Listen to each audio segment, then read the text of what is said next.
everyone. I am super thrilled to be here with my artist friends who I know you're really waiting to hear from, so I'll make my part quick. I'm thrilled to talk about art and social media and its ability to engage people, raise awareness, and drive meaningful action. In our quest to educate people about nature-based carbon sequestration or carbon capture projects, globally and locally, that protects trees and forests, we look to social media, but also used art, storytelling, and the ability for artists to bring their followers into the loop. And we, in this endeavor, we collaborated with 5 artists and worked with them to create artwork that served as a compelling, persuasive call to action. What happened is that in addition to this video of artwork, we also asked them to donate once they learned about the Carbon Project. And then we also offered them a digital copy of the art they created. We included a how-to video of how these artists made the videos. And what these videos did was create a persuasive call to action, but also brought our planet's beauty, struggle, and perseverance into compelling visual stories. How did we do this? I'll make my behavioral insights. I saw this wheel a second ago. We made data and information about carbon projects accessible. So carbon projects are notorious for being unrelatable. People don't understand what forests are doing, or they don't understand what their money would do. So we engage storytelling, and these artists use their personal voice to explain what it will do. We co-developed the scripts with these artists to make the facts really clear and simple. We also leveraged the social media artists' followers to overcome perceived challenges of disconnection with individuals to carbon projects. Social media content creators and influencers have a deep relationship with their followers. They can influence them, they can normalize donations, and they can build trust. So they raised the visibility of these projects and made sure that they believed that the donations would be impactful. Next, we made it really easy to donate. So on our end, we made it a one-click process, and then we also paired it with a digital art, which was a great incentive for art lovers. I'm gonna keep this slide and talk about the impact. The results from these pilots were impressive. In just over 2 months, we got 5.2 million views on these videos, which is a lot, and thousands of comments and likes and shares. More than 50 donations came into these projects, which is more than what other medias have gotten so far. Our best video had a conversion rate of 15%, and it was a video on YouTube. We conducted sentiment analysis of the comments and saw that a lot of people were engaged, activated. They wanted to donate, but some said maybe in the future. So they were really into the carbon sequestration and carbon capture movement. By using their authentic voices, Nicola and Takeyce and other artists brought people into the movement that weren't part of it before. They allowed people to see their role in nature conservation and turned passive viewers on social media, which all of us are, into active donors. We wouldn't have reached them otherwise, so thank you. And I will stop here and invite them to talk about their experience working with us in our pilots. Nicola, you go first. Thank you. Thank you, Sania.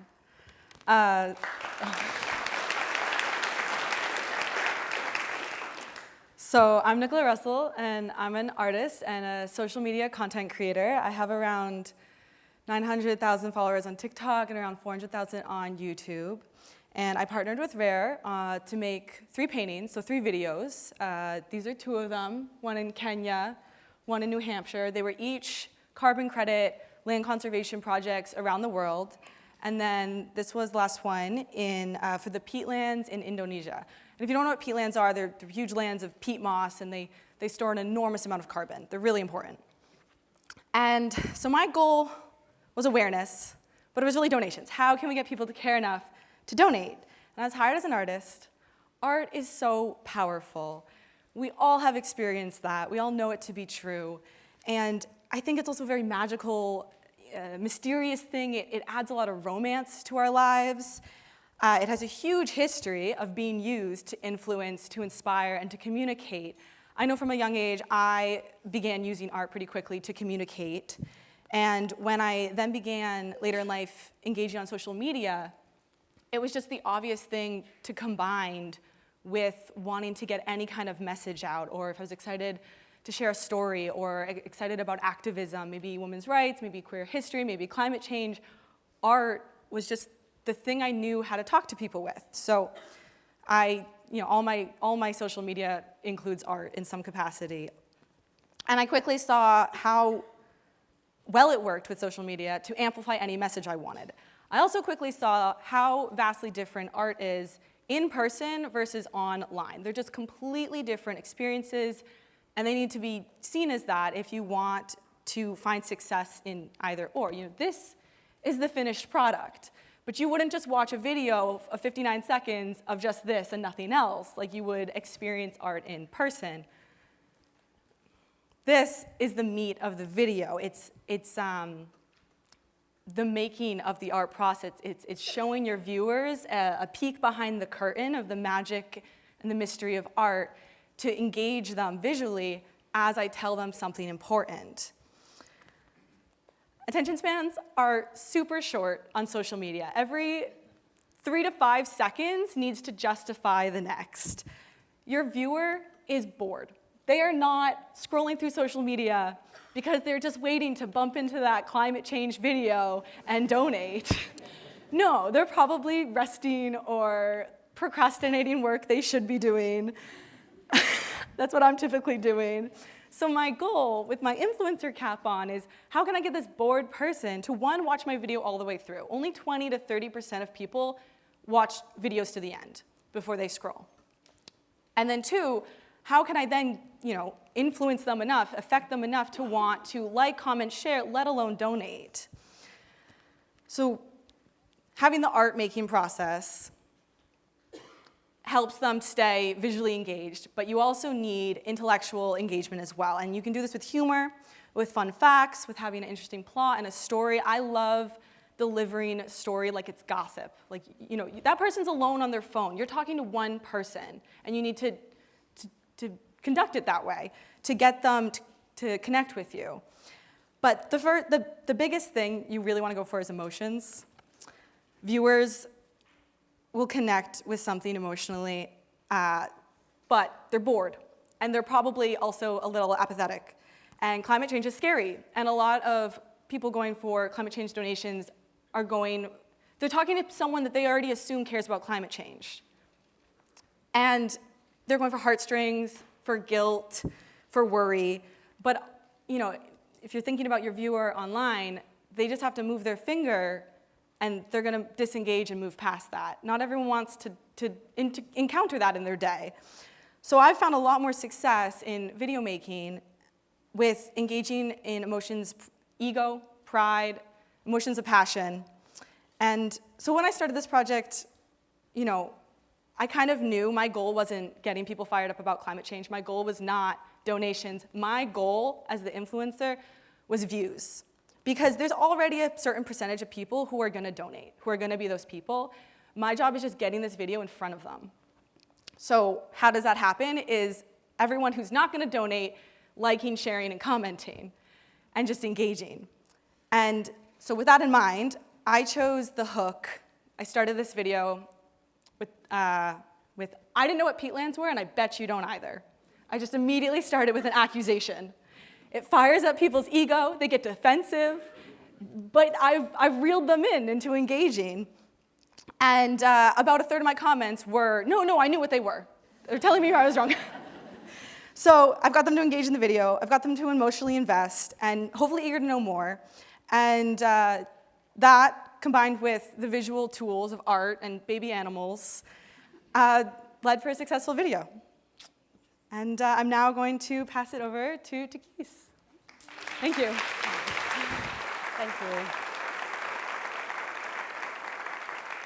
Thanks, Nicola. Hi, everyone. I am Takeyce Walter. I'm an artist. I'm also an art instructor and a media producer, and I am thrilled to be here today to talk about my project with Rare.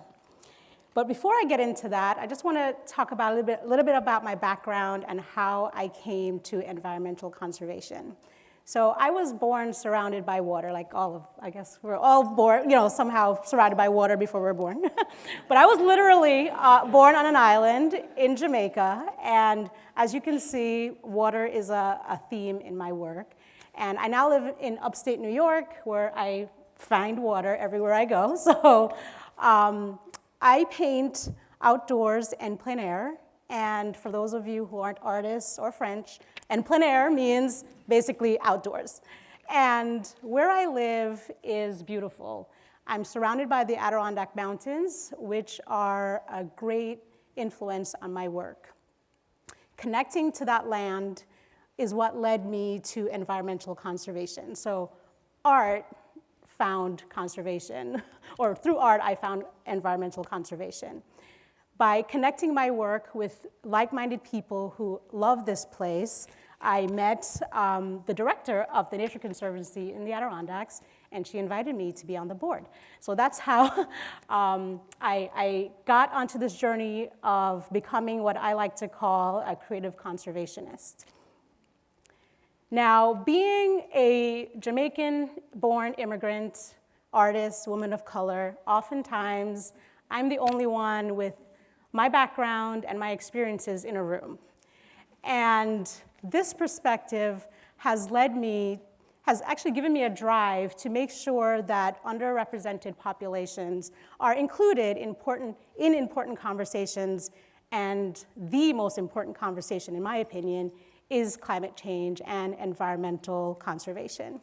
So through this work, it led me to really develop this program called Art and Environment. It's a youth program with a few local nonprofits. And so working with TNC, we try to get the youth outdoors, we engage them in art, get them to paint, and it's beautiful. It's a beautiful thing. They are focused, they're listening to the sounds around them, they're trying to capture what they're experiencing in art. So art becomes a tool to engage them and hopefully plant the seed for future environmental stewards. So considering this background, now you know why I was totally ecstatic when Rare reached out to me to partner on a carbon credit capture art-related project. So initially the plan, we partnered with the Northeast Wilderness Trust to visit their Eagle Mountain Preserve in the Adirondack Mountains. There I am, painting in this beautiful location. So when we got there, the plan was to hike to the pond on this property, but as we were walking, we saw that the path was blocked by a beaver dam. And wisely we chose, and in line with Newt's philosophy of respecting all creatures, we wisely left the beavers alone and just set up our painting gear and painted this beautiful marsh. I was really enthralled by these ghost trees, well, that's what I call them, in the middle of the marsh. I just love the contrast of them against all of the other juicy colors around. And I spent a fantastic afternoon just painting, surrounded by the sounds and the smells. And if everyone remembers last summer, it was pretty apocalyptic. There were wildfires, there were floods, there was smoke, and this was one of the 2 nice days we had in the summer, so I was happy to spend it this way. And after this experience, I was so eager to get home and work on my video to share with my community on social media. So I have followers on Instagram, Facebook, and TikTok, and through sharing my painting and the video of the production of the painting, it sparked a lot of conversation, and it inspired people to donate and to learn more about the significance of wetlands. And bonus, I think as Sania already mentioned, folks who donated received a digital copy of the painting. And what I loved about that is that it created this loop, this personal connection between their support of the project, right, and the art that was inspired by the wetlands. So that just kind of continues the conversation. So personally, for me, this project, working with Rare and Newt, has expanded my personal understanding of how art can intersect with environmental science and education to help foster awareness and drive action. It's really been life-changing for me. And I hope, in closing, I'm challenging each of you to reach out, connect with someone who may not look like you, who may not have your same background, and invite them to join this crucial conversation. I wouldn't be here today if brilliant people like the folks at Rare and TNC hadn't thought outside of numbers and reports to reach out to a non-scientist and ask, what does environmental conservation mean to you?